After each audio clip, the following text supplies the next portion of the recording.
All right, so thank you for joining. This is the Health Literacy Training Session in the morning of March 5th, 2024. This is the Wayne County Health Catalyst for COVID Care Grant, and we're going to talk about health literacy in just a few minutes. We'll do introductions after the break here, but if you are joining us either online or in the room, you can scan the QR code here, or Maya did place the link in the chat box. So if you're with us, please go ahead if you'd like to and participate in this survey. It's a short survey. And I'm going to pause our recording and give us about 2 or 3 minutes. Okay, so we'll start with some introductions. I'm Dr. Carolyn Custer. I'm the project director for this grant for the health literacy training portion. This is a grant with multiple partners joined together to collaborate and work on improving health literacy in Wayne County. I'll turn it over to my co-host. Thank you. My name is Maya Thompson. I am with the Michigan Community Health Workers Alliance, or MISHWA. I am a certified health education specialist, very similar to the community health worker certification, but I'd kind of describe it, it's more focused on project planning, assessing needs capacity, and evaluation and research. So planning those programs, developing those programs for community health workers to use right on the ground. Thank you, Maya. Okay, I just saw in the chat, Oz is always also here. All right, so before we begin, this is an interactive, oh, I don't know why I said before we begin. I'm about to tell you this on the slide.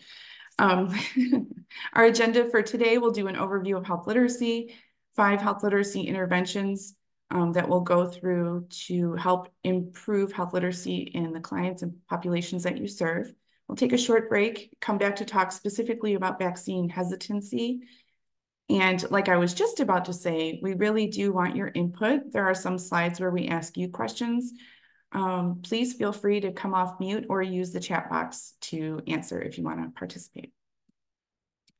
So learning objectives, by the end of this, we will describe health literacy as a social determinant of health or a social driver of health. Identify strategies to address health literacy, and specifically we'll talk about class standards and cultural competence and understanding public health messaging. And then we'll wrap it up with understanding causes of and strategies for vaccine hesitancy. All right, so to talk about health literacy, we have to talk about health equity. And so we're going to start with just a few slides reviewing health equity. Has anyone seen this slide before with the boxes? Okay, Harmony has, cool. So a lot of people know this slide, but really it's important to understand the difference between equality and equity, right? So in equality, everyone's treated the same.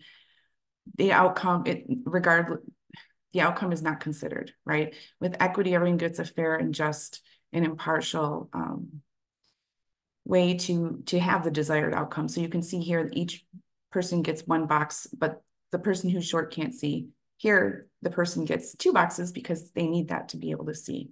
So health equity is really everyone has a fair and just opportunity to attain their highest level of health. And we'll talk a lot about what is health and what is wellness. You know, having a state of health is complex sometimes, right? So it's important that we go through all these things. This slide actually takes it one more step and talks about justice. And like I just said, health equity is just, right? So a lot of us, you know, are working on we consider ourselves social justice warriors. And what does that really mean? We're looking at systems and we're trying to remove those inequities that were there in the first place. So access to healthcare, access to education, things like that. If we remove the inequity that was there in the first place, we can have a just system.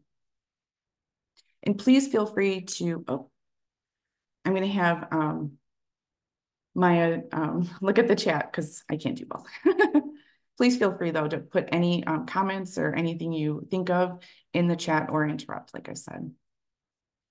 All right, the next slide is just a quick one. The Giving Tree is I love this book, but, you know, inequality, so unequal access, Equality, and again, these are with question marks because is this equal, right? And then we talk about equity where we make accommodations. But justice, fixing the cause of the inequity in the first place so that everyone has a fair and just opportunity. So just another visual to think of with health equity. Social determinants of health or social drivers of health. Many of you are familiar with this. These are the things that impact health that you don't necessarily get at the clinic, right, or at the doctor's office. So I might be able to write a prescription for your diabetes, but do you have transportation to the pharmacy? Do you have, enough money to pay for the insulin, et cetera, et cetera? Do you have healthy access to healthy foods so that your blood sugar remains, where it's supposed to? So these are the things that exist in our neighborhoods where we work, where we play and live, and they can have an impact. They do have an impact on health status. So with that introduction to health equity, sorry, we're going to move on to health disparities. Health disparities are the differences in the burden of disease between populations or violence or opportunities to achieve optimal health outcomes. So things that we just kind of talked about, because of these, a diabetic, for example, because maybe they aren't able to have transportation to get to pharmacy, et cetera, their burden of diabetes is higher than in a population where there are more opportunities and resources. So that's health disparities, and that's what we're trying to kind of level. So everyone has equal access, equal quality of care, and that we reduce these disparities. And system design with structural racism. So does anyone know what redlining is, or would they like to share, either come off mute or put it in the chat box? And if not, that's okay. Redlining? Okay. So this is a map from 1939. And what happened in 1939 is they drew these red lines. This is 8 Mile. Excuse me. And they said, okay, based on different criteria, you can live outside of the red line or you have to live inside the red line areas. And you can see where people lived, where the populations were the lowest grade neighborhoods. And so what this ended up doing was creating huge inequity in access. People of color were only allowed to they weren't allowed to go to the main hospitals, right? There was access to healthcare issues, and then there was access to education issues in order to learn more about health. And these images show the redlining, the policy that was put in place almost 100 years ago that we're now dealing with all these, as well as this down here is 375. It was a very bustling community that was just basically not concrete over, but plowed over to make this freeway. And by the way, we're reversing the freeway now and putting parks in. So, all right, I'm going to pass it over to Maya. That was enough on health equity and health disparity, but we do need to acknowledge all of what I just mentioned when we do talk about these things. Thank you. So we're going to get into health literacy and talk about some strategies for that, but we kind of want to gauge where you guys are at. So if you guys want to come off mute or drop in the chat of what health literacy means, what you think it means, and kind of your knowledge of it right now.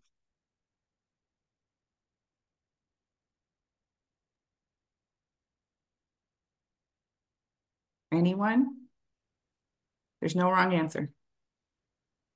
Well, for me, when you're speaking about a patient or a client, it would be their understanding of the information that you're presenting to them and how much they understand of that information.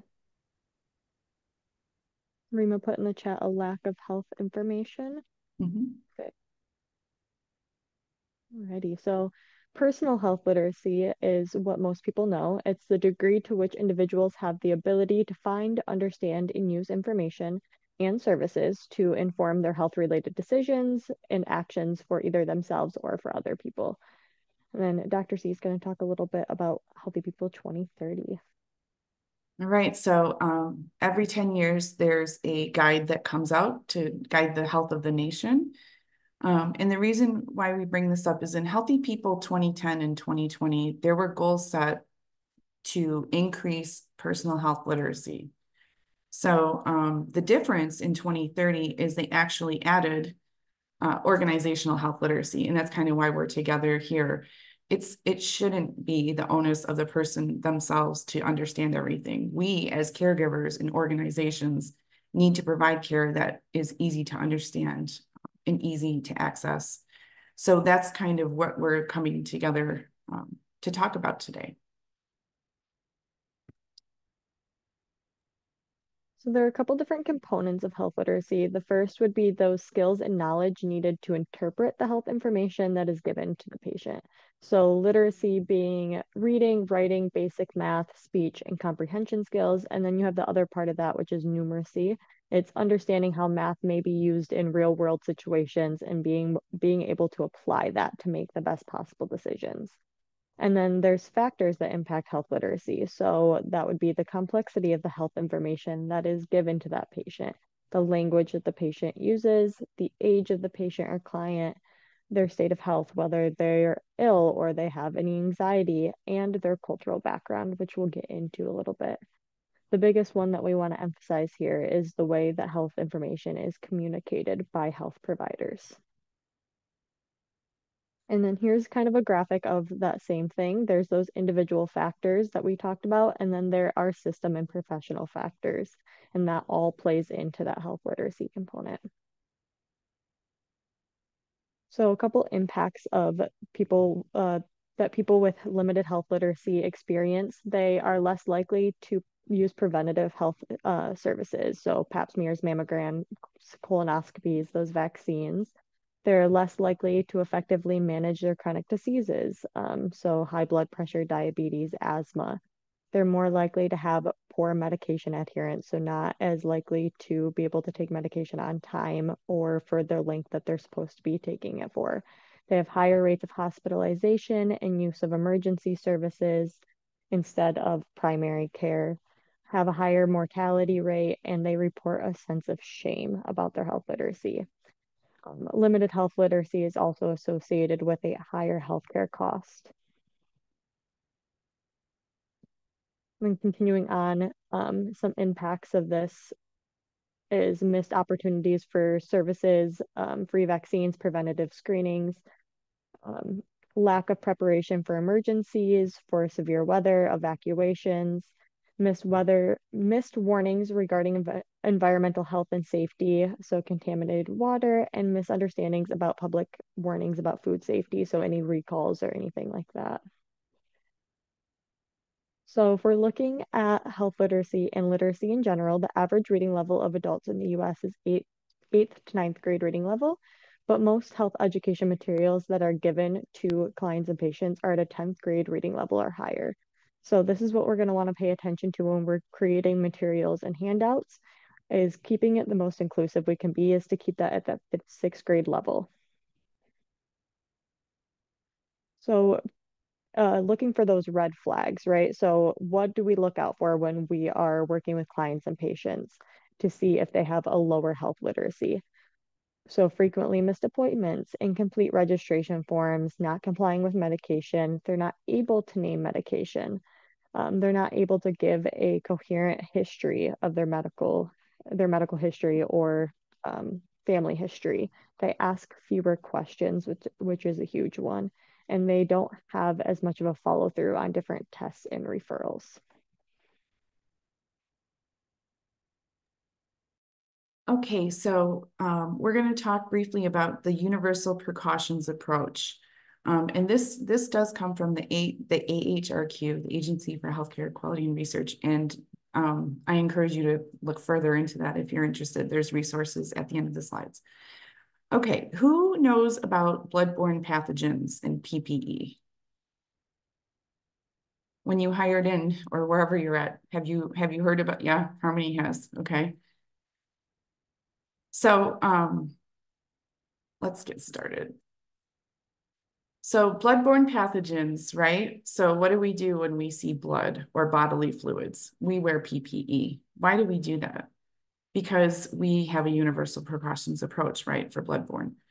So we don't know by looking at someone if they have HIV or hepatitis. So we assume, right? We wear gloves. If it's really messy, we have a mask, a gown. These are things to protect us. So we take a universal precautions approach. So the same thing is true for health literacy, and this is very important. You can't tell, what a person's health literacy level is just by looking at them, what their job is, even their education, because people with a PhD in engineering might not know about health. People with PhD in health might not know everything about it. So exactly why we need to do this. And we assume that everyone has some difficulty comprehending health information, and it forces us to communicate in a way that anyone can understand. Of course, this helps us to simplify communication, confirm that they understand, reduce the risk of miscommunication. It makes the healthcare system easier to navigate, and it supports patient efforts to improve their health.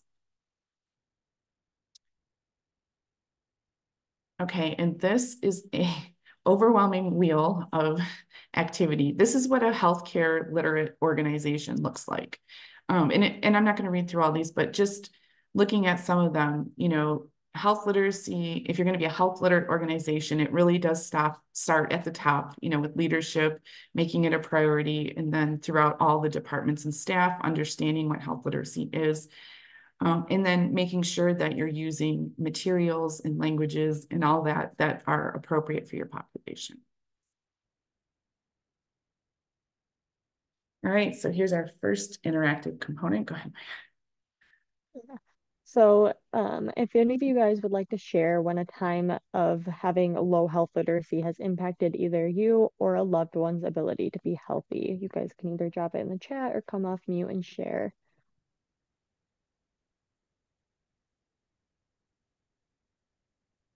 Anyone who maybe didn't understand, wasn't able to manage their health because of a barrier. So I can share an experience. Are you guys able to hear me? Yes, sorry, please. Okay. No, you're. So I have my grandma. She does not speak English. It's only Arabic. And every time she goes to the emergency room, she does not know how to explain what's going on. And it was such a hassle to actually have someone to be with her all the time. So every time she wanted to, try to explain things, or like they'll give her a form and she has to fill it in, but then she'll be like, I don't understand what's on the paper. Can I have someone come and help me? And then, they're kind of, no, you have to write everything in English. That's the only way. And by the time she actually stopped taking her medications because she didn't know which one was for what, or sometimes she'll take everything together where she wasn't supposed to do that. And eventually that led to a lot of medical issues at the end. And right now she's on dialysis. She's on a lot of things because she was doing really bad with her medications. Because no one actually explained, what is this for? What is this for? They just told her, these are your medications. You have to take them AM, PM, and that's it. So she'll take everything together. And when she wasn't supposed to actually do that. She probably didn't get an opportunity in her own language to do with that, right? Go through each medication and what it is. Exactly, yes. That's unfortunate. Thank you for sharing. Does anyone else have an example? Okay. All right.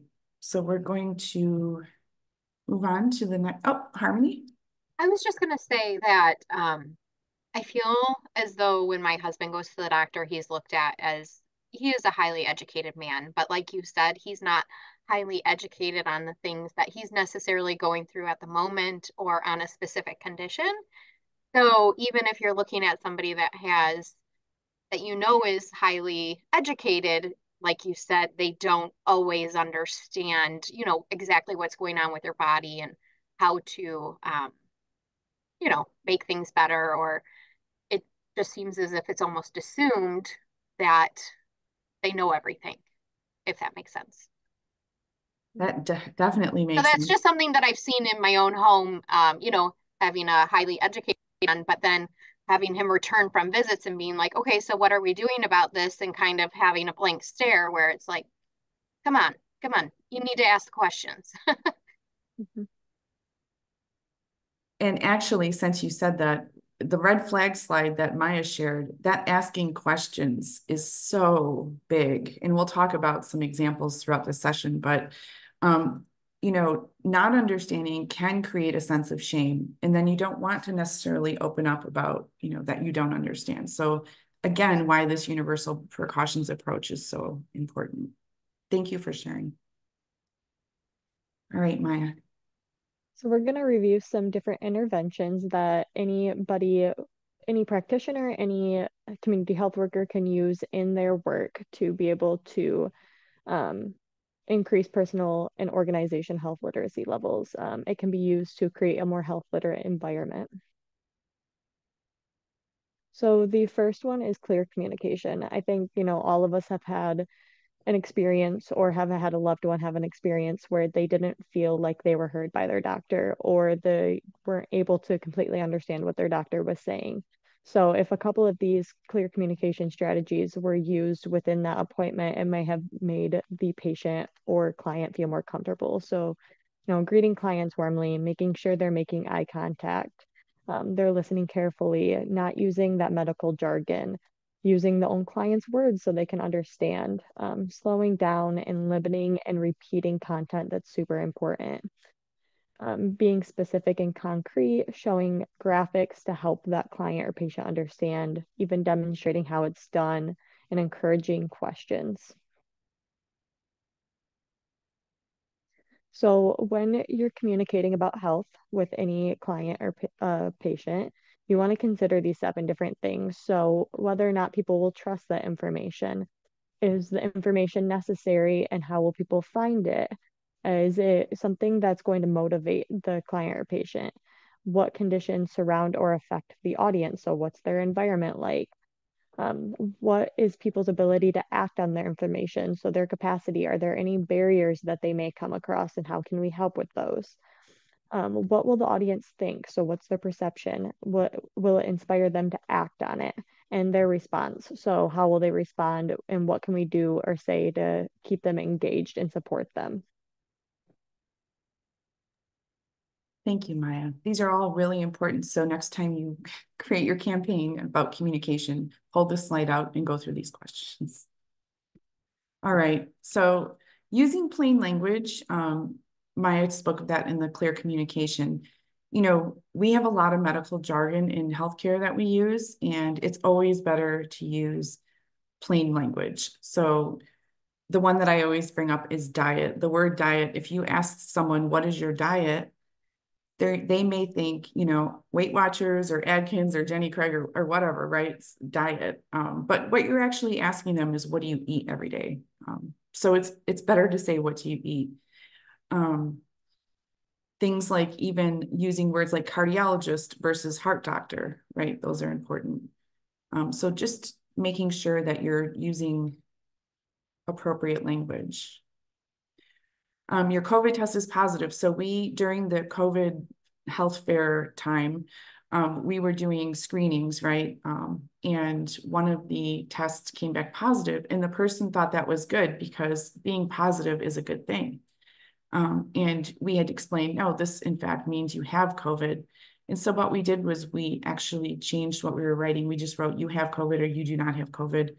And then we just made it very clear and reduced the chance for misunderstanding of the words that we were using.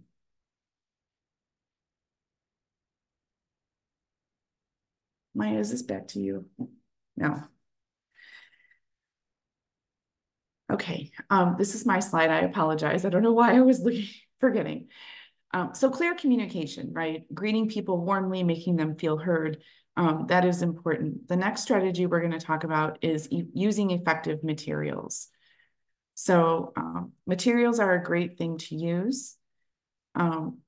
We do encourage to check for readability. Again, like Maya said, with the average reading level, we aim for the 5th to 6th grade level for readability. Purpose of the material is clear. So again, no information overload. That is a real thing. Using those common everyday language we just talked about, materials broken up into chunks. It identifies at least one action item, so how to take care of yourself. and visual aids are used effectively. And be aware of confusing numbers. Statistics and whatnot are not the best. They confuse everyone. So what we're going to do is have you come off mute or use the chat box. We just have a few examples of health education flyers related to COVID that we would like your opinion on, your feedback on. All right, so the first three are COVID flyers to vaccinate children for COVID. And these came out probably in 2021, I would say. So if you look at these three flyers, they're all the same kind of purpose to get children vaccinated. Which one speaks to you, and which one do you think would be clearest for your population that you serve? Does anyone have any thoughts about these three? I think the first picture. You like this one? Yes. It has a lot of color. I like that. And the pictures are positive. And then whatever is on it, like keep the school year fun going. It's, I think, more attractive than the rest. Yes, absolutely. When you compare this to this one, Harmony? The next one's for college students. Yeah, this is too much. Harmony, were you going to say something? I don't know. I'm like studying them all. Which one speaks to what population you would serve? I'm going towards the center one just because it's very simple. The word booster I was like, ooh, is that a trick right there? With that first one, with people understanding. Yeah. But then I'm like, MDHHS put it out, so that couldn't be. No. So actually, Harmony, if I can, what you're speaking of is very interesting because we're done talking about boosters with COVID. And this is an old flyer. We just say vaccine now because Right. there was too many different kinds of, in the beginning. So yeah, I can see that definitely being a good point. Before, this was for the Omicron booster, obviously. More I look at them, actually, I mean, somebody said they weren't in agreement of the third one, but I think the third one touches on all the information I would want as a parent. Where to get it, what exactly it's for, etc. And then, of course, having the CDC on it is. That's another really good point. This is a credible source, at least Right. in your mind. So this is a credible flyer, and that is definitely true. People see that. So a lot of people like the middle one. Aza and Sad said the middle one as well Oh, okay. Yeah. Thanks, in the Sad. chat. A lot of people like the middle one because it's clear. I mean, any parent, keep your cubs safe, and they understand that. It does have pretty direct action item, what to do next. This one, people say, has a lot of words. It is kind of wordy, and that might be a turnoff. But if you're the kind of person that likes to read and have information, this is going to be the right one. Any other thoughts or comments on these?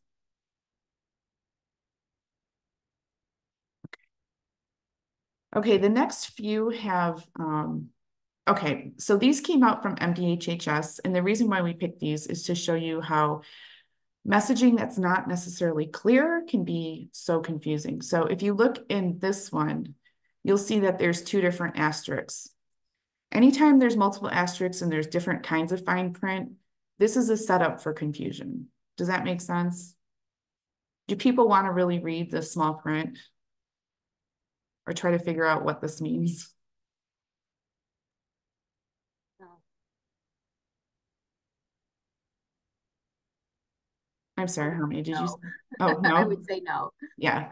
Yeah. So this one maybe, and this one is similar. This one caused a lot of confusion. I always relay a story where I had a friend call me and say, my daughter, she's day 6, but she still has a fever, but her boss wants her to come to work. What do I do? And I said, oh, well, if they're symptomatic, they're supposed to stay home. But again, you see these asterisks, right? And these fine print underneath. this is another example of how things can become confusing. This was confusing. This is still confusing. Because what does it mean to have symptoms have improved? And then this last one, we'll look for your feedback. What do you think about this one? This is make a COVID-19 plan. This came out in 2020. So we have these big kind of guidances, and then we have all this information.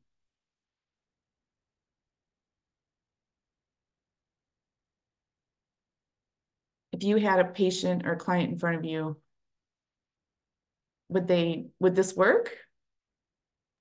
There's a lot of information on it, and I don't think they're going to go through each and every point on it.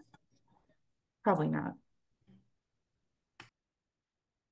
What if we just had, the big points with the image and then maybe the learn more link? Because then people would be able to see vaccinate, over the counter, tests, masks, and therapeutics. Maybe that would be more clear. Okay, we'll move on to the next. Oh, I think I'm turning it over to Maya. So this, first we want to get your feedback. What would you guys think about this poster here? What are some things that you notice about it? What are things that would work? What are things that don't work?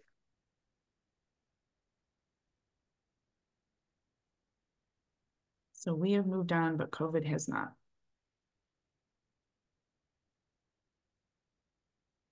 Harmony? It's catchy, you know, that first line that you just read. I think it's simplistic. It gets the point across. And if they wanted even more information, that QR code for those people probably like me, you will probably be scanning it. We love our QR codes, don't we? Absolutely. That has a couple different things on here, a phone number, a website, and that QR code that will help the clients get more information, but it does keep it very simple and to the point, and it has pictures to use. So this is actually the Wayne County Health Catalyst Grants poster and their advertisements. So we'll show you more in a minute, but okay, Maya, I think this is you. So while using some health materials, here are some additional tips to use. So you don't want to assume that your clients can or patients can read the material. And then when you're reviewing different handouts, you can circle and highlight the most important points to that specific person. You can personalize the material by adding their name and their medications to it, using TeachBack to confirm the understanding, which we're going to kind of go into next. And then emphasize the importance of keeping the material so you can refer to it when doing a follow-up with that patient. And then as we talked about links for additional information, you want to make sure that patient has internet access when recommending different digital materials. And if they don't, see what other avenues that you can take. Thanks, Maya. And then obtain patient feedback on those materials as well. Thank you. Okay, so the next strategy is teach back. Has anyone here learned about teach back in a formal way or informal way? Yeah. Okay. So, studies have shown that 40 to 80% of the information that we tell our patients is forgotten, and nearly half of what they do remember is incorrect. So this is a method to increase understanding and comprehension. So basically, what is teach back? It's a way of checking the understanding by asking the patient or the family member to kind of explain back in their own words what they need to do next. It's a way to make sure that you explained it clearly. It's not a quiz. You're not pimping the patient for information. You're just making sure that you have to explain that it's on you to make sure that you explain things clearly. So we'll go through a couple slides for this. Why is it important? It does improve patient understanding and adherence, decreasing callbacks and canceled appointments, and improving patient satisfaction and outcomes. So just like we talked about with clear communication, You want to make sure that you're using a caring tone, a voice and attitude, comfortable body language, appropriate eye contact, plain language, and reader-friendly materials, just like we spoke about. Using open-ended questions. This is something we'll start touching on throughout this presentation, but trying to avoid yes or no questions, right? Do you understand? Yes, doctor, right? You're just going to nod and yes. So by asking open-ended questions, you can avoid that. And again, like I said, emphasize the responsibility to explain is on you, the provider. And if you do use it, document it in your chart. So here's just a visual of what we just talked about at the end of the appointment or whatever point that you might be engaging with your client. You would want to teach the information. So chunk and teach just means if they have like multiple things going on, you don't want to do all of it at once. So if they have diabetes and, asthma and something else, you teach about the diabetes first and then you do asthma. And then you ask them basically, what are you going to do next? And allow them to look at the materials. And if it doesn't stick, then you reteach it using a different words, or maybe you draw a picture or different methods, and check again. So that's basically the teach back method. So we're going to do a reenactment. We're going to do a role play where I'm the provider and Maya's the patient. And we're going to start with an example that does not use the teach back method. So this first example is, imagine Maya's at the office and a doctor comes in after she's been tested, it's positive, and I'm just coming in to talk to her, and this is what the information she'll receive before she goes home. So the first version does not use the teach back, and it does not use a handout either. All right. Mrs. Thompson, you have COVID. I'm prescribing Paxlovid, the antiviral medication authorized by the FDA to prevent severe COVID symptoms in people at higher risk. Paxlovid has 2 antiviral medications in it, 300 milligrams of nirmatrelvir and 100 milligrams of ritonavir. They exert antiviral efficacy by inhibiting a necessary protease in the viral replication procedure. You'll need to take each dose twice daily for 5 days. You also need to use barrier protection when having intercourse with the remainder of your oral contraceptive pack. Serious side effects include allergic reaction. You may have angioedema of your mouth and tongue, skin rash, hives, blistering or peeling skin, or trouble swallowing or breathing. Also liver damage, so look out for hepatomegaly, jaundice, and pruritus. Okay, I'll see you back here in 2 weeks for a recheck. Do you have any questions? She doesn't have any questions. She can't understand what I just said. Okay, so that was kind of our like total medical jargon. What do you guys think about that example? I was thinking, slow down, doc. Or you lost me, doc. For sure. And her reaction was exactly how mine would have been. Just, okay. Right. And that's not good. So let's do an example with a handout and using TeachBack. All right, so imagine we're sitting together and I have this in front of her. Mrs. Thompson, as you know, your COPD and diabetes puts you at higher risk for developing severe COVID-19. I'm going to prescribe you the antiviral medication called Paxlovid. This is what a dose of Paxlovid looks like. There are 2 pink pills and 1 white pill in each packet. You need to take the whole packet 2 times a day for 5 days. Here's some important information about taking Paxlovid. I've highlighted the most important instructions, such as taking the pills whole. And here's a list of medications that you cannot take while you take Paxlovid. Are you taking any of these medications currently? No, okay. One more thing, Paxlovid can make your birth control pill not work right. Because of this, if you have sex this month, please make sure that you use a condom or another barrier protection. Here are some side effects to look out for. The most important thing are liver problems. Please call us if your skin or eyes turn yellow, or you get pain in your abdomen, or you get really itchy. I've circled the most common side effects. You can expect these to be mild and last for a few days. Ms. Thompson, I'd like to make sure I explained everything clearly to you. Can you please tell me, how are you going to take Paxlovid and what are you going to look for? Okay, so each pill pack has 3 pills. I need to take one packet 2 times a day for 5 days and avoid these other medications. I can't remember what side effects to look out for. The biggest thing to look out for is liver problems. That's right. I'll call if my skin or eyes turn yellow and my skin gets really itchy and my urine gets dark. Will do, doctor. Okay, so there's an example of teach back where we're actually doing teach back. Any comments or thoughts about the difference between the two?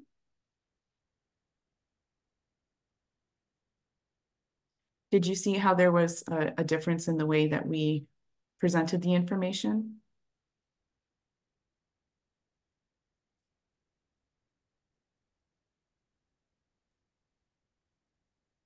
Definitely. Okay. All right, let's move on. The fourth strategy, this is something very brief that we're going to talk about. It's actually not one of the 5 health literacy interventions, but it is an evidence-based intervention that we need to share with you. So the fourth strategy is small steps to health. Small Steps to Health was actually a campaign that I was fortunate to work with Libraries Without Borders when I was at Authority Health.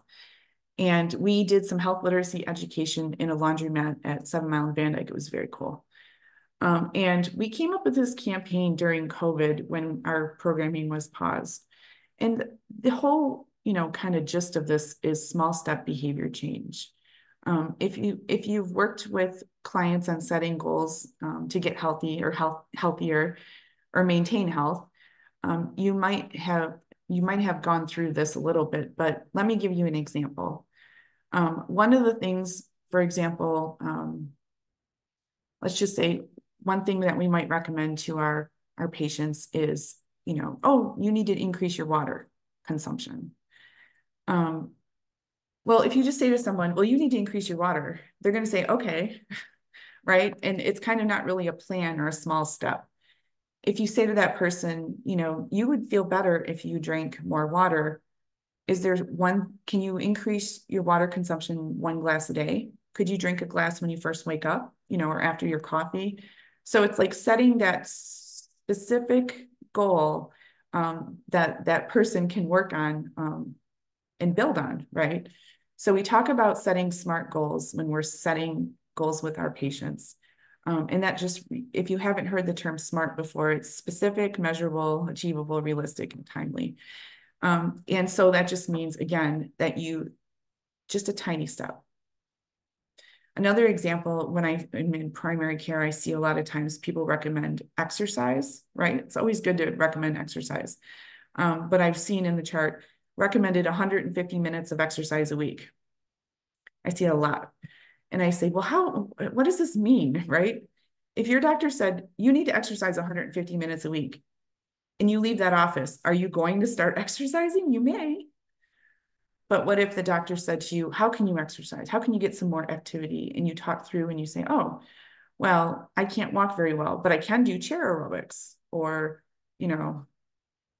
I don't live in a safe neighborhood, but I can do YouTube dances or dancing with YouTube or something, right? So just working with that person to make sure that they have a small step or a goal. And this is really the reason why we do this. It might not feel like much at the time, but if we keep setting small goals and achieving them, we can lead to massive improvement. So one quick example that I'll share is a community health worker that was trying to work on her weight loss. She loved the show Law and Order right at night. So she set a goal that during Law and Order, she would march in place. And she's literally just standing in her living room. And instead of sitting on the couch, she's marching. And, at the time, it didn't feel like much, but when she lost over 100 pounds, with that being the start, it was a great outcome. So we encourage small step behavior change if you're working with. Is that a clap or a question? Oh, a clap. Okay, thanks. 100 pounds. Yes, right? I mean, and we can all march in place when we're watching TV. Well, if we can't, we're doing chair aerobics. Okay, we're going to move on to the last health literacy, well, of this section, and I'm going to turn it over to Maya. Yeah, so the next health literacy strategy is making sure we're considering language and culture. So, as most of us know, Wayne County is super diverse. It has a mix of populations with several different languages spoken and cultural beliefs. And so, we're going to start with a review of class. So, class is culturally and linguistically appropriate services. It is a framework to deliver healthcare services, and it's meant to provide a respectful and responsive to patients' cultural health beliefs, their preferences, and their communication needs. And it's used to promote health equity and reduce those disparities. So we have a couple different strategies to implement this. So those language related strategies would be assessing language preferences and language assistance needs. So if we need an interpreter, using acceptable language assistance services, which we'll get into in a little bit, and then plan for interpreter services in advance, and then provide written materials in that patient's preferred language.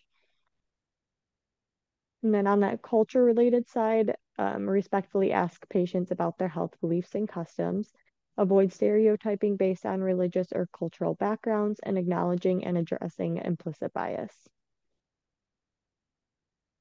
So we're going to talk about the language related services do's and don'ts. With the don't use, sometimes it's a little bit hard, but we want to make sure that we are kind of implementing the do use if there are certain things in there. So in that don't use, the clinicians and staffs who are not trained or certified as medical interpreters, the patient's family and friends. So this will typically be the one that has a little bit of a harder time overcoming, because a lot of patients do feel comfortable with their family and friends being their interpreter. So it poses a problem with patient privacy. And if the client insists, we want to respect their choice, but still have a qualified interpreter present just so we can make sure that that information is being translated properly. And then minors should never be used.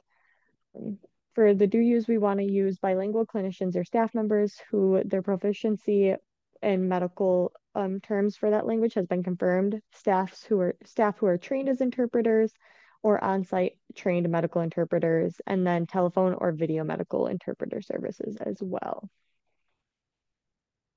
So this is an amazing guide created by University of Michigan, and they have a ton of disease and conditions, more than what's even listed here.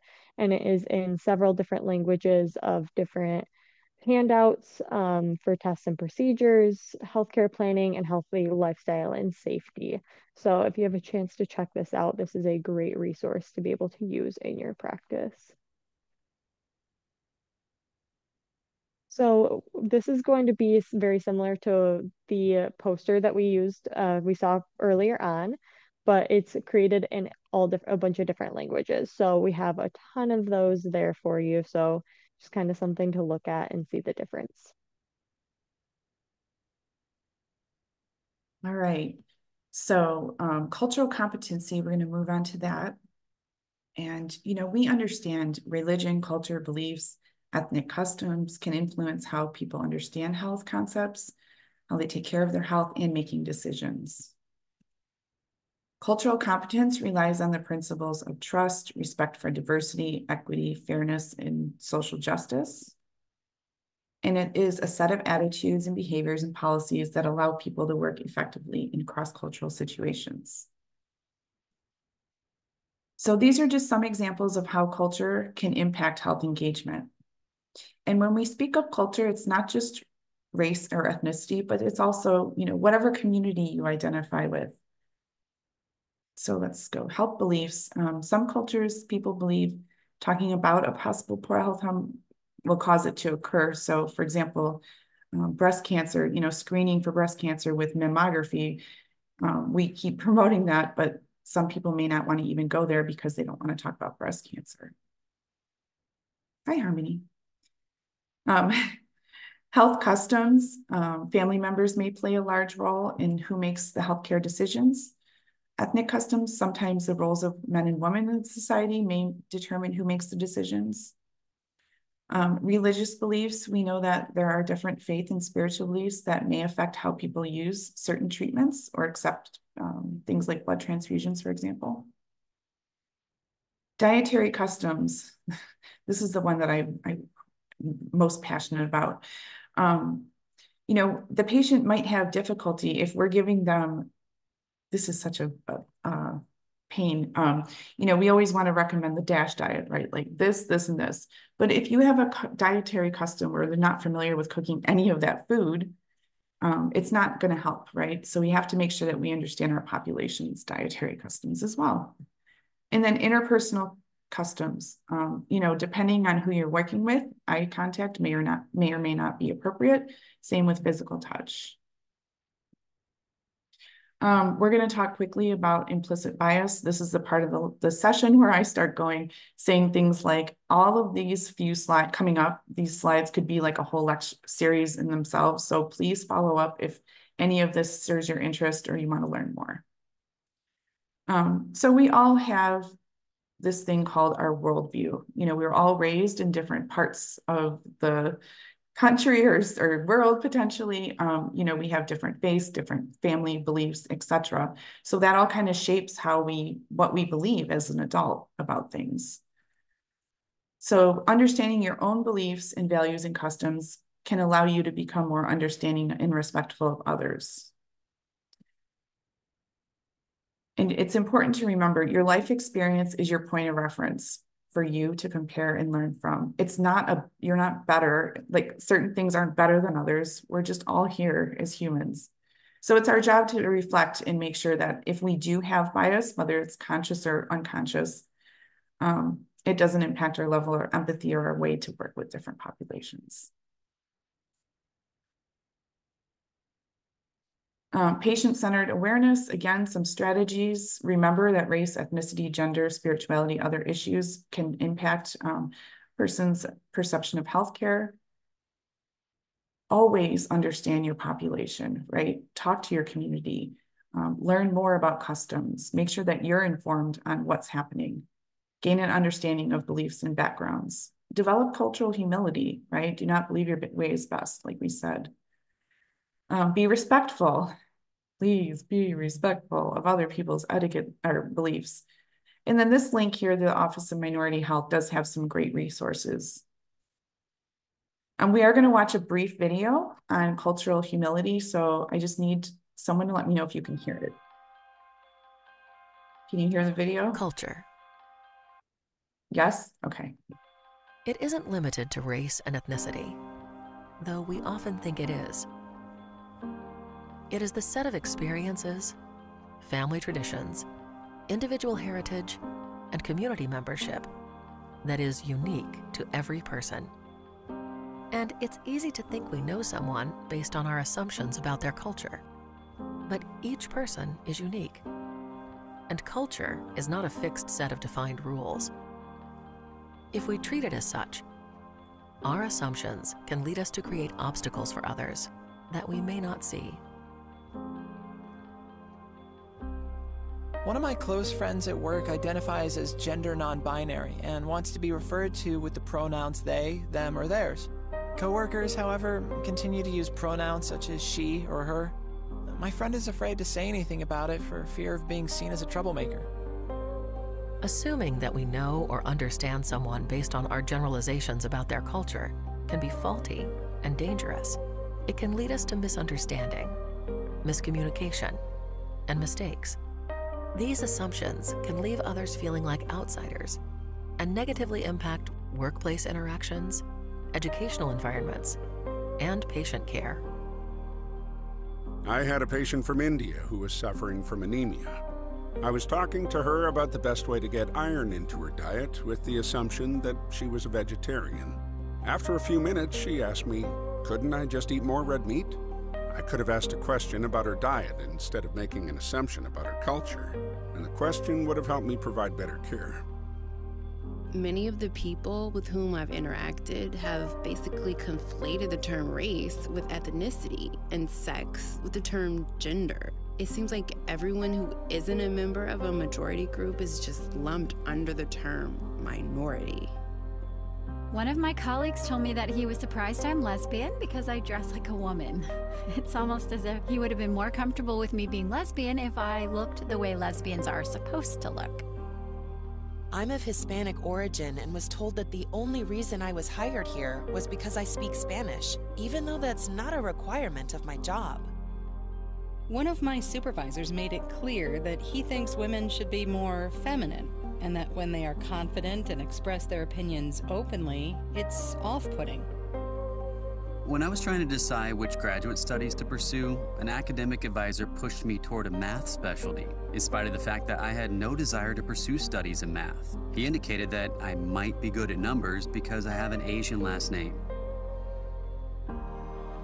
Cultural sensitivity begins with the understanding that we can't stand in someone else's shoes, and that culture is as varied and multi-layered as each individual. But while we can't live someone else's story, we can approach others with humility and kindness, with the willingness to listen and understand. By checking our assumptions at the door and believing others when they talk about their experiences, we find the humanity that is our common thread.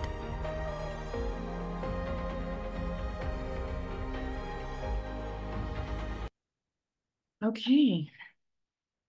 Could everyone hear that video? That was our first time putting this into the presentation. Ooh.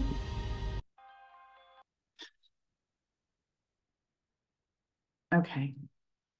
All right. Empathy and open-mindedness are essential. That's what we're talking about.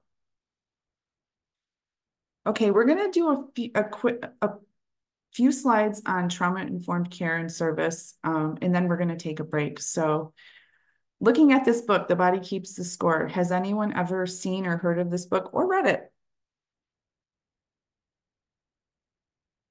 Okay. I encourage everyone to read this book. Dr. Vanderkolk is an amazing psychiatrist who he's over the years has been a proponent of identifying trauma in psychiatry and treating it.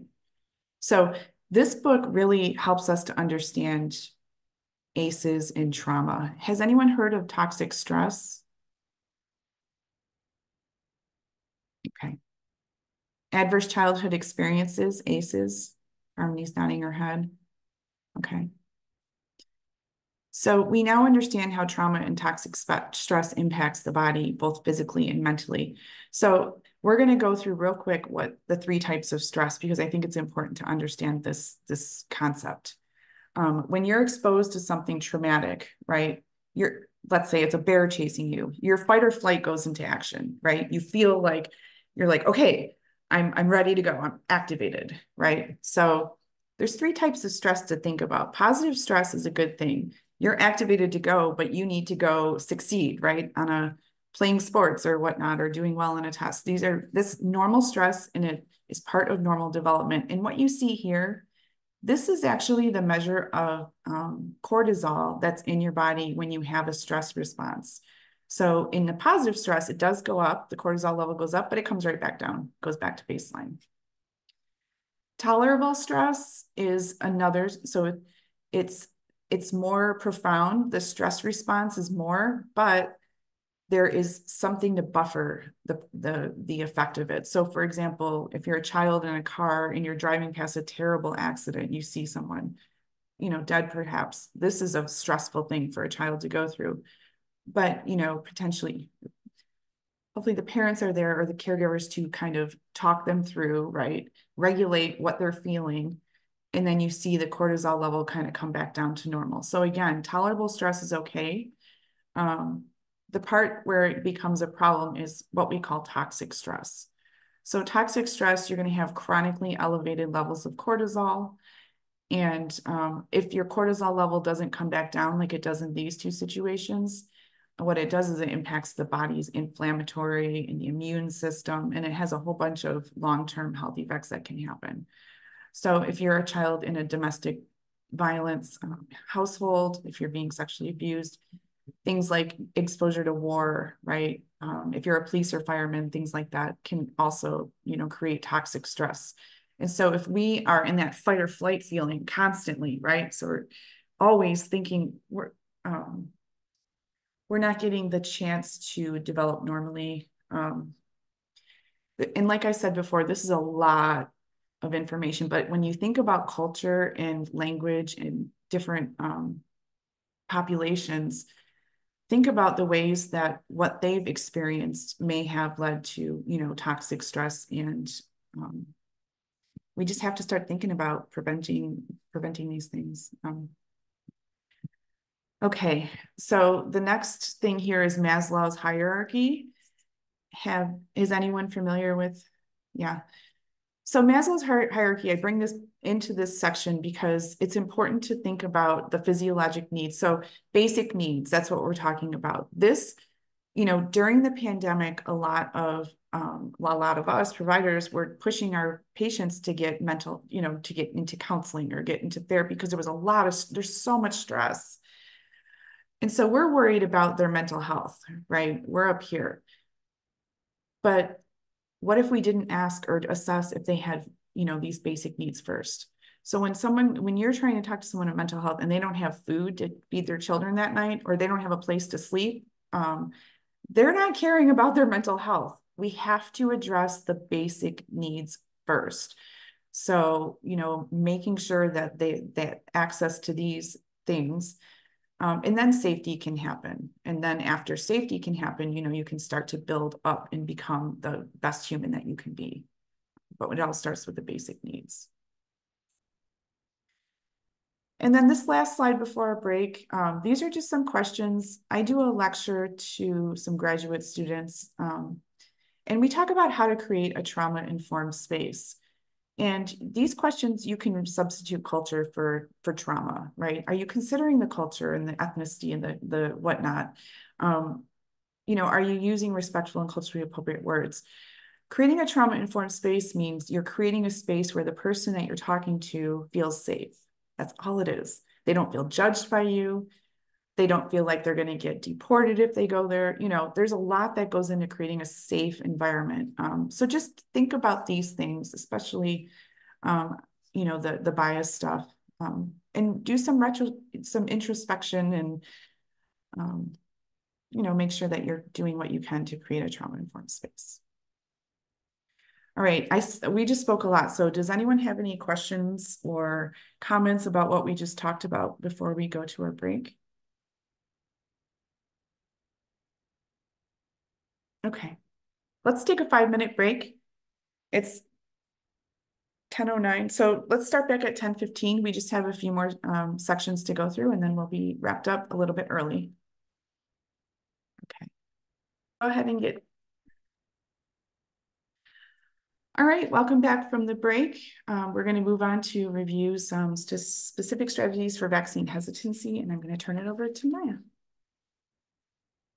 So vaccine hesitancy, it's defined by the World Health Organization, as a delay in acceptance or refusal of vaccines despite the availability of those services. And it's one of the top threats to global health, and there's very few effective strategies to address this continuously growing problem. So a couple of causes of vaccine hesitancy are healthcare and socioeconomic inequalities and inequities. There's a lack of effective public health messaging. There's unethical research historically involving ethnic and minority groups, as well as that structural racism. Social disadvantages, lower levels of education, and access to high quality and accurate information. And then the continuously growing spread of misinformation, disinformation, and conspiracy theories through online platforms.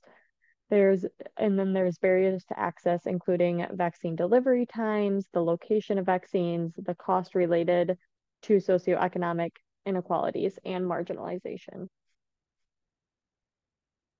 So there's a couple different strategies that the CDC recommends to overcome vaccine hesitancy. The first one of those is going to be motivational interviewing, which we're going to talk about, and then combating misinformation, which we're also going to discuss. All right. again, has anyone learned about motivational interviewing at all? Yeah. Okay, so if you haven't, that's okay.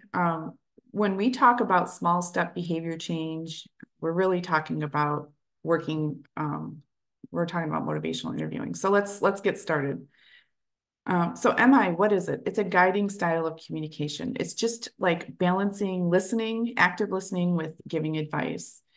It really is designed to increase the motivation, right? And the likelihood that that small step behavior uptake will happen.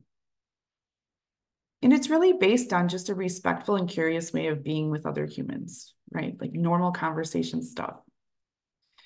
The spirit of motivational interviewing. So this chart shows kind of the example between a traditional approach over here versus a motivational interviewing approach over here.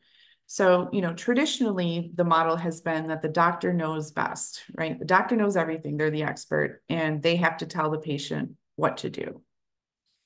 Unfortunately, that model doesn't work because although the doctor might know how to treat a disease, right? He doesn't know you. He or she, I should say, they don't know who you are as a person. And you, as the patient, are the expert of yourself. So we move over to the spirit of motivational interviewing where we're actually joining in a partnership, right, with this patient. So it's collaborative.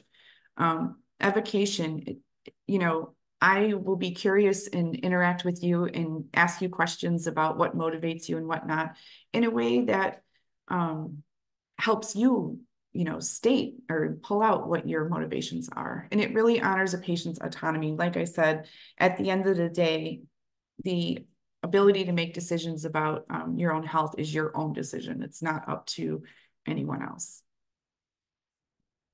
So this is ORS. This is one of the models for motivational interviewing that is effective. I would encourage you to please follow up and do more investigation on motivational interviewing after this because it's a very great technique, but you have to practice it. So you start off with an open-ended question. So imagine you're with a client and you're going to be talking about some subject, their health. You start with an open-ended question. Like we said before, open-ended questions like, how do you feel about vaccination, right? That's not a yes or no question. That's going to force the person to tell you how they feel. And that's better than asking. So things like, tell me more about how do you feel, say more about this, make this clear, those types of things. Affirmations just show that you're actively listening. You want to be sincere and you want to encourage their strengths. Something that I say a lot is, it takes a lot of strength to go what you've been through. And that really just helps people understand or that I'm affirming what I'm listening, right? That's what that means. Reflections mirror what the client says. It shows that you are understanding what they're saying, that you're actively listening again. ORS does kind of, the model is frequent mirror reflections. So again, what this usually ends up sounding like is, I say something like, well, let me make sure I understand you. It sounds like you're telling me da, da, da, da, da, or it sounds like you want, to be healthy, but you're, something's, causing you not to be or whatever. So that helps you, show them that you're listening. And then the summarized part is the end. You say, okay, this is what I heard. This is, where you want to go. We want to go. What can we do next? So it really enables the person you're working with to clarify, make sure that what you're saying is what they actually meant to say. And that you are, again, closing that loop of the active listening in recommendations. So specifically about vaccines, again, don't assume, ask open-ended questions and don't assume vaccine acceptance. So really that open-ended question is key. Acknowledging the concerns without judging. I didn't know if that's what this said because you guys were in front of it. Empathy. So, just putting yourself in someone else's shoes and trying to understand a little bit where they're coming from. That really can help. Don't judge. Avoid criticizing the information source.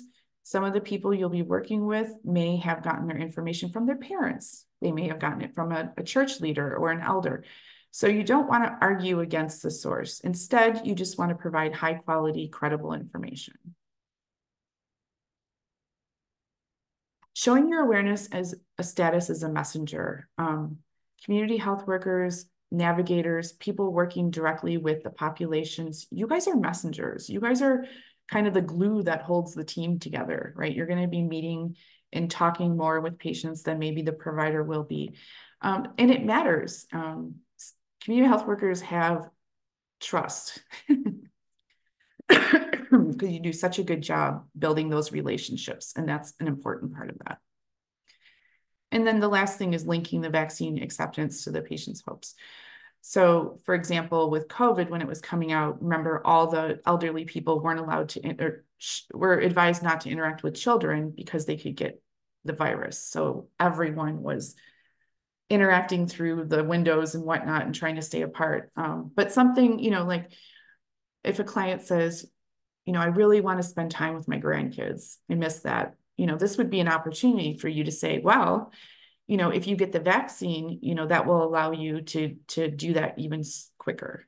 So it is a way to tie it into their own desire and hope. All right. So is everyone awake? We're almost done. All right. Maya and I are going to do an example. And so we'll do a traditional approach, like I talked about, where, doctor knows best and the patient doesn't. And then we'll do a motivational interviewing so you can see the difference between the two, just like before.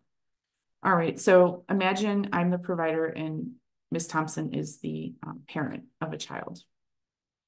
Ms. Thompson, it's important to immunize your child. If not, you're putting him in danger.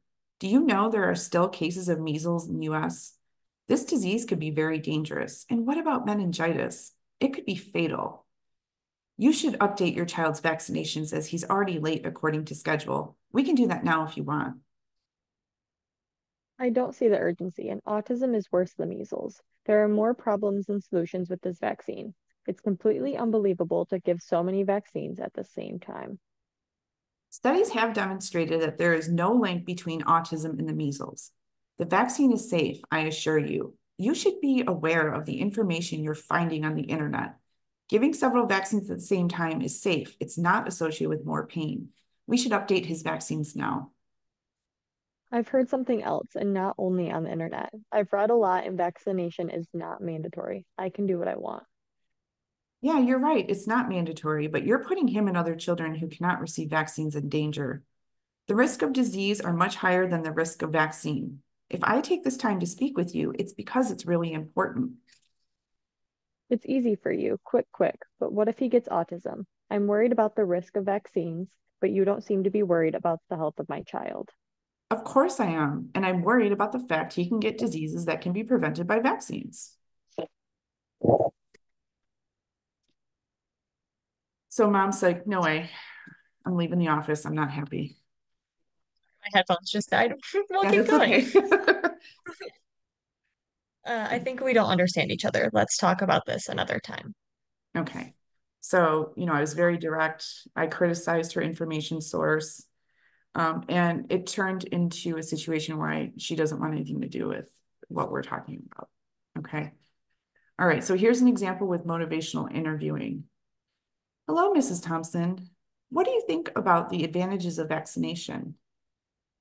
Well, I know that vaccines protect children against several diseases that we don't see anymore. My child received all of his first vaccine, but I'm worried about the measles vaccine I'm worried that the measles vaccine could cause autism. For other vaccines, I have fewer doubts, but I'm still hesitating.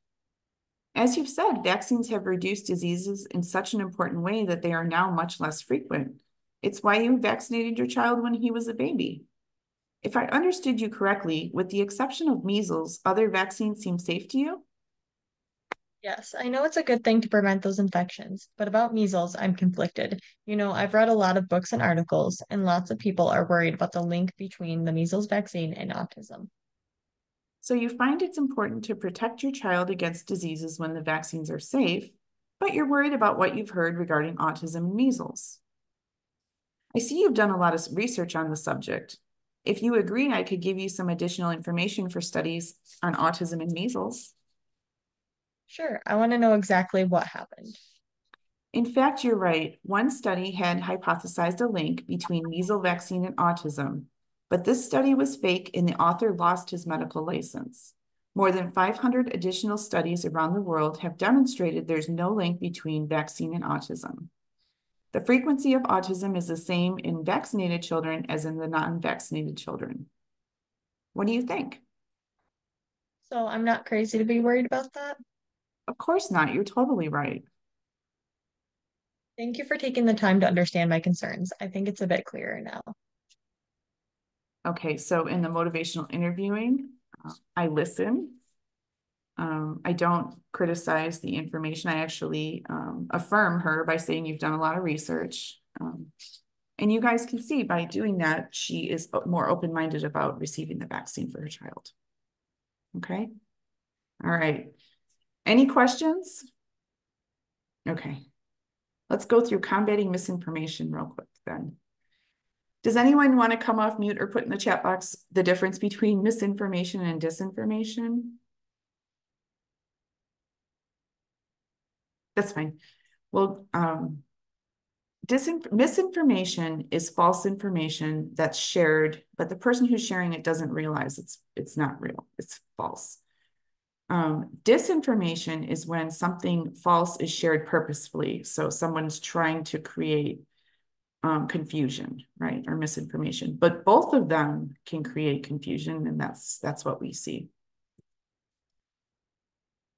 So let's talk about social media. This slide is only just here to show you the example of these are some of all the different places where people obtain their information from, right? And so it's no surprise that there is a lot of varied information out there. There's just so many different places, right, that people can express their opinion or fact or whatever. So some of the strategies for use or for combating this misinformation, and this is just basic stuff here, providing factual, easy to understand information. Again, like I said with motivational interviewing, it's better to provide factual information than to argue against it, right? Argue against, or that might make it seem like you're judging. So don't judge, don't argue, just use credible sources to demonstrate facts. Using trusted messengers. I've said this a bunch of times, but over the COVID, we did see over the pandemic where some of the celebrities or the local faith, some of the pastors came out and did commercials. Those are trusted messengers to attempt to get people to understand that this is, something beneficial or good. I didn't want to have the whole series end without anything about the COVID. Although we're as a society, we've moved on from the COVID-19 pandemic. I think because this grant is part of increasing COVID-19 vaccination, we do want to review those slides very quickly. So if you weren't aware, the very first vaccine that came out was the primary series. And that was a monovalent, and that just covered the original strain. It actually covered the Delta strain. And everyone got 1 to 3 doses, and that was back in 2021. And then they came out with the original booster, which at the time we were having a huge subvariant of Omicron variant, B4 and B5. And so they came out and they said, okay, we recommend this booster. And again, 1 dose depending on their age. So what we're now doing is just, we have a COVID vaccine. We're not calling it a booster necessarily. This is the COVID vaccine. These are the 2 that are available right now. So just like the flu vaccine, the scientists look out and they see what strains are coming up or subvariants might be coming up, and they create a vaccine to cover against those strains. So if the body's exposed, it should not be infected. So this is Moderna is a Spikevax, Pfizer is Comirnaty. I don't know how to say that word actually. And it's basically 1 dose, depending on, you might have a different schedule, but if you're looking to get COVID vaccinated right now, you're getting 1 vaccine. It's one of these 2. Okay. All right. So maybe I'll shrink this. It's a little blurry. This is a final slide to kind of wrap up everything we've kind of talked about today. So vaccine hesitancy can occur. There are a lot of different kinds of barriers to getting vaccine. And so if you look at this, it goes, we talked a lot about knowledge and information, intent, right? Preparing. So, these are all just different things. Like to get a vaccine, an individual has to do all these things, right? They have to make an appointment, find transportation, childcare, cost and effort. Right now, I think all of the health plans are paying for that vaccine, but there was a period of time where they weren't. That would have been a barrier for several people. And then, looking at the different systems. And then, looking at the point of service. So at the time you had to come back for a second one or even a third, depending on your age. And then after, what does it look like? So when we're talking about, this is, all the different things that are included in vaccine hesitancy. Again, just keeping these things in mind. All right, we are at our final interactive slide. Maya? Yeah, so we're gonna take some time to share a situation where someone refused to get vaccinated due to mis or disinformation. So if any of you guys have any examples of that you would like to share, you can either drop it in the chat or come off mute. Or for any reason. Did anyone hear about the microchip? Rima? So I have an example. When the COVID vaccine first launched, many ladies were scared because they heard a lot of rumors that it's going to affect fertility. So we had a wide range of people that did not want to take the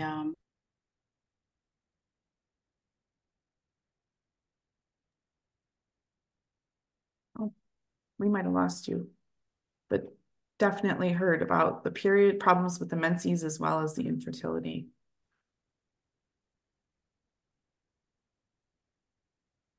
Any other examples?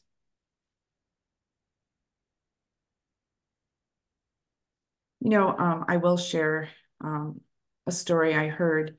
One of our community health workers' children was an adult child and didn't want to get vaccinated because they heard that you would actually get like a superpower. and she, was very non-judgmental, just provided information to her child and said, this is the information. And eventually that person got vaccinated. But again, it's a non-judgmental space to let people think about it. All right, we covered a lot today. If anyone has questions or comments, now would be the time. Harmony? I was just going to say that, when we talk about vaccines, it may be uniquely different for people speaking about the COVID vaccine versus other vaccines. So I just wanted to draw attention to that. Some may have more of the mental barrier because it is something so new, especially at the time. So you can understand where more of the hesitancy comes from with something so brand new.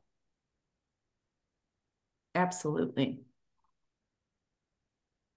And then just vaccines in general, I would say a lot of parents have like the role plays that you did, meeting them where they're at, because it may not be exactly your timeline, but you may be able to work with them with a timeline that works for them more, that they feel comfortable with.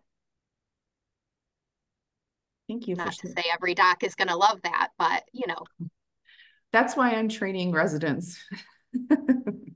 No, but seriously, that we're working towards having a healthcare system that right. responds appropriately. I think of myself, I'm like, okay, I'm in the health space, but I had a 4-pound baby.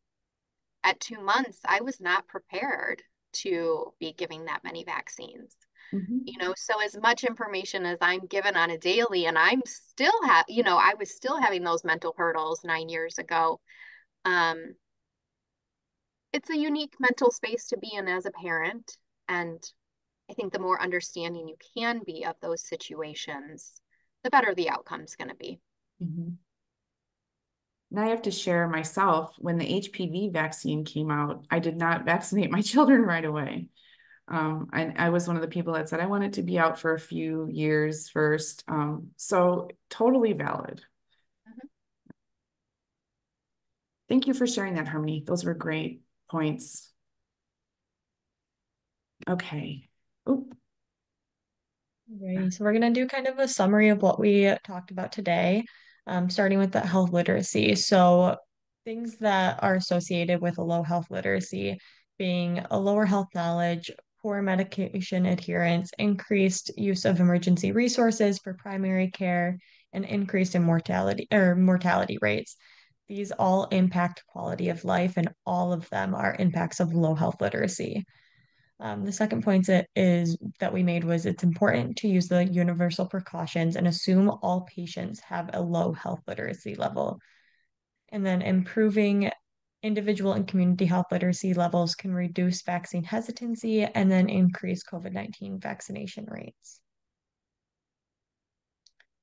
So, like we talked about, the written materials that are given out for health education, we want to keep those at that 5th to 6th grade level, making sure we're checking the readability to make sure those are the most inclusive that they can be. And then we discuss the health literacy strategies that can be used to increase patients' understanding about their health conditions and empowering them to take a more active role in their health. So those would be the clear communication, using teach back methods, using those culturally and linguistically appropriate materials, motivational interviewing, and then combating misinformation. We also talked about those small steps to health in there as well. Okay, you'll get a copy of these slides as well as a one-pager on the health literacy interventions and like some keywords to remember.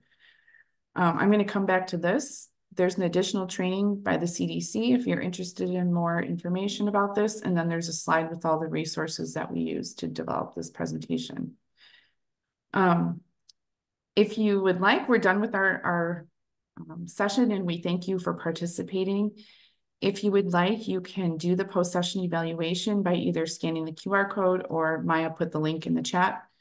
At the end of the survey, you'll see there's a section what asks for your name and date of birth and things like that. If you'd like to receive a certificate from Wayne County Community College District, make sure that you do the full evaluation, including the rating of the session and the information that it asks for below that. If you're a CHW through Mishwa, this is Maya's, how do they mark that they've attended this? There is a course in the training catalog under the continuing health education. You are going to enroll in that course. You do not need to watch the video associated with it since you attended live. You will answer the short questionnaire at the end, and then those CEUs will be automatically uploaded to your account. So awesome. If you have any questions, feel free to reach out to Mishwa and I will be able to help you out with that as well. Awesome. Okay.